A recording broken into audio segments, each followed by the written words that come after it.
क्या अब नाम बदलना ही सुशासन है? क्या देश की गरीबी, बेरोजगारी, महंगाई से ज्यादा जरूरी हो गया है कि महापुरुषों के नाम बदले? आपने इंदिरा आवास योजना से इंदिरा गांधी का नाम मिटाया। आपने राजीव गांधी ग्रामीण विद्युतीकरण योजना से राजीव गांधी का नाम मिटाया। महात्मा गांधी, पंडित नेहरू, इंदिरा गांधी, राजीव गांधी, डॉक्टर अंबेडकर जी, ये केवल नाम नहीं है, देश की आत्मा है, ये हमारी आत्मा है। अध्यक्ष महोदय, मैं सरकार से पूछना चाहती हूँ, क्या ये सरकार अब योजनाओं के नाम बदलते बदलते देश का इतिहास भी बदलने लगी है? क्या अब नाम बदलना ही सुशासन है? क्या देश की गरीबी, बेरोजगारी, महंगाई से ज्यादा जरूरी हो गया है कि महापुरुषों के नाम बदले? महात्मा गांधी राष्ट्रीय ग्रामीण रोजगार गारंटी योजना, जिसे देश के करोड़ों गरीबों को सम्मान के साथ रोजगार दिया, आज उसके नाम से महात्मा गांधी जी का नाम हटाने की कोशिश ये सरकार कर रही है। सरकार चाहती है नाम बदल दे, पहचान बदल दे। मैं सरकार से पूछना चाहती हूँ, नाम बदलने से क्या इतिहास बदल जाएगा? आपने इंदिरा आवास योजना से इंदिरा गांधी का नाम मिटाया। आपने राजीव गांधी ग्रामीण विद्युतीकरण योजना से राजीव गांधी का नाम मिटाया। आपने संविधान बदलने की साजिश की। आपने संविधान से जुड़े बाबा साहेब अंबेडकर का नाम भी आप एक दिन मिटाने की साजिश करेंगे। लेकिन देख लीजिए, ये देश का युवा चुप नहीं बैठेगा। देश में ऐसा सैलाब आएगा कि आपकी इस सत्ता की मगरूरी को कुछ क्षणों में ही बर्बाद कर देगा। महात्मा गांधी जी, अध्यक्ष महोदय, जिन्होंने देश के लिए गोली खाई, जिन्होंने लाठी खाई, जेल खाई, नंगे पांव आजादी की लड़ाई लड़ाई, आज उनका ही नाम इस सरकार के लिए एक बोझ लगने लगा है। अध्यक्ष महोदय, लेकिन सुन लीजिए, ये देश किसी पार्टी का नहीं है, किसी सरकार का नहीं है, ये देश शहीदों का देश है और शहीदों का नाम सरकारें नहीं मिटा सकती है।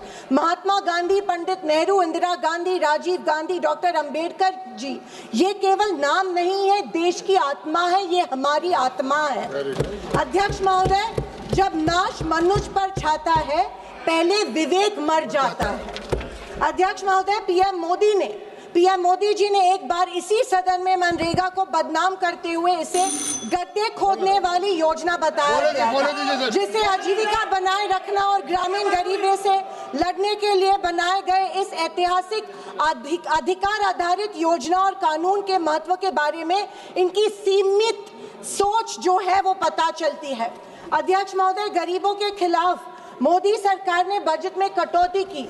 ये योजना 1 लाख करोड़ योजना की योजना थी, आज से 86,000 करोड़ रुपए पे लाई है। अध्यक्ष महोदय, मैं अभिमान के साथ कहना चाहती हूँ कि इस योजना का जन्म महाराष्ट्र में हुआ।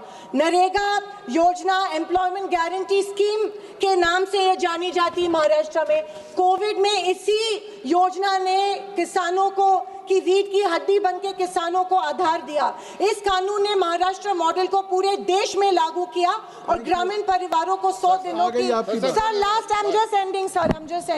मजदूरी दी।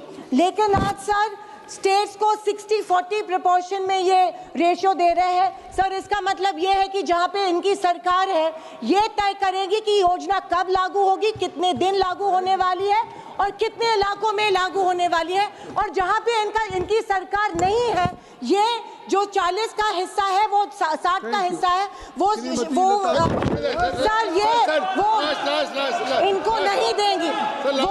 धन्यवाद महोदय। सर, ये चाहते हैं कि बिना काम के अपना नाम करना चाहते हैं, ये बुनियाद के बिना इमारत बनाना चाहते हैं। सर, मैं अंत में इतना ही कहना चाहती हूँ सर, आई एम कंक्लूडिंग, कि मैं सोच रही थी कि गांधी जी का नाम इस योजना के साथ नहीं जुड़ रहे हैं। अच्छा हो रहा है, क्योंकि गांधी जी का नाम कमजोर योजना के साथ नहीं जुड़ा जा सकता है। गांधी जी मजबूती के प्रतीक है और समर्थन करो।